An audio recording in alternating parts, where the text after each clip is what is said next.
Hello all, we are back at it again. Looks like today we are looking at Chapter 16 in A Child's History of the World. Chapter's name is called A Bad Beginning. Apologize if my voice sounds a little off today, having a little bit of sickness. So hopefully everybody can hear me. Have you ever heard of the 7-league boots? The boots in which one could take many miles at a single step? Well, there is still a bigger boot. It is over 500 miles long, and it is in the Mediterranean Sea. No, it's not a real boot, but it would look like one if you were miles high in an airplane and looking down. Aha! It is called Italy. Something very important happened in Italy not long after the first Olympiad in Greece. It is so important that it was called Year One. And for many thousands of years, and for 1,000 years, people counted from it as the Greeks did from the first Olympiad, and as we do now from the birth of Christ. This thing that happened was not the birth of a man, however. It was the birth of a city, and this city was called Rome. The history of Rome starts with stories that we know are fairy tales or myths, in the same way that the history of Greece does. Homer told about the wanderings of the Greek Odysseus. A great many years later, a poet named Virgil told about the wanderings of a Trojan named Aeneas. Aeneas fled from Troy when the city was burned down and started off to find a new home. Finally, after years, he came to Italy. Having a hard time with my pages today.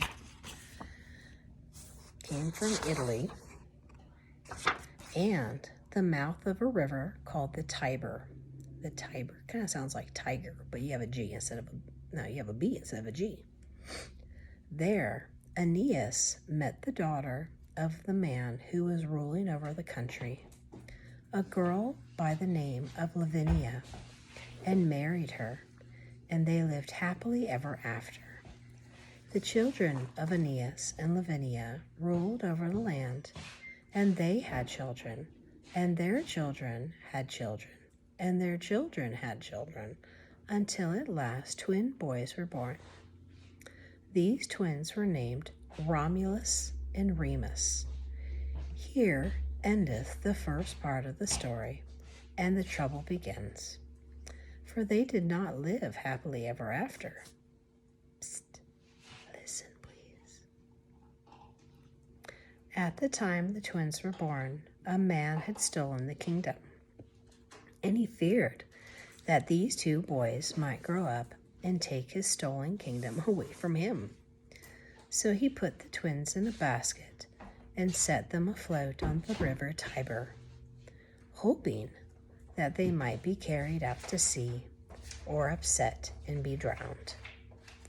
This, he thought, was nearly all right, so long as he didn't kill them with his own hand.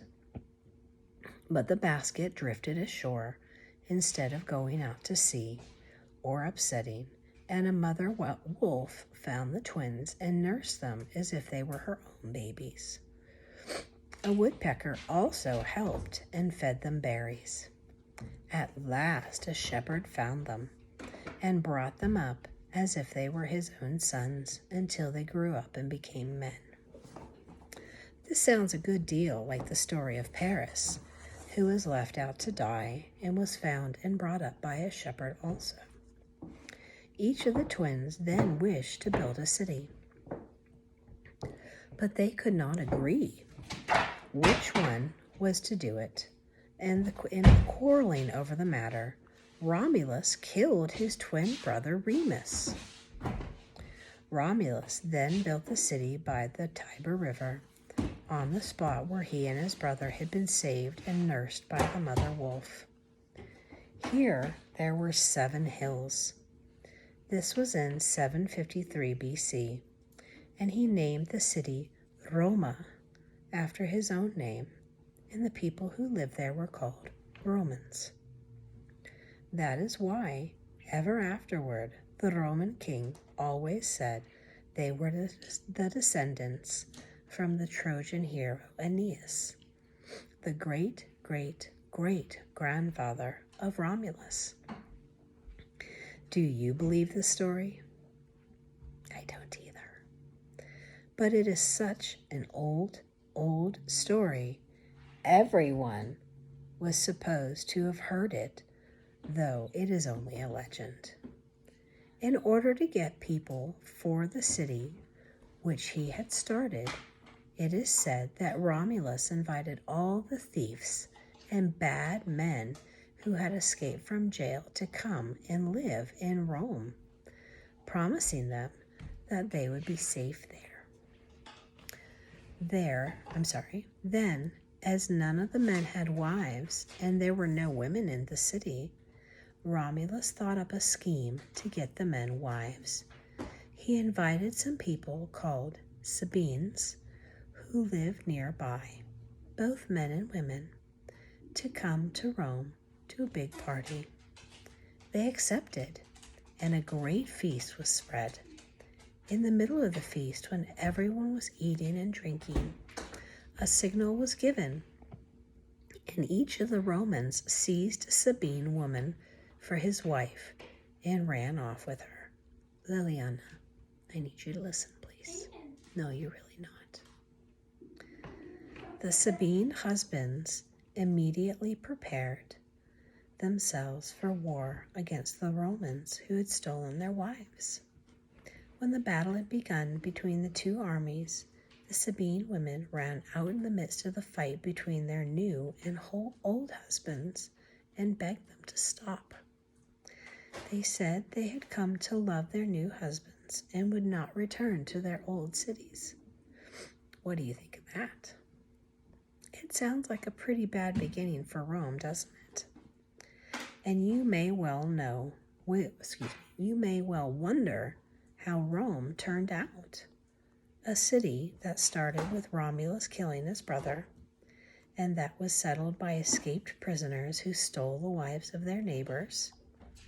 Well, we'll see if the Romans continue to do such wicked things as their own city grew.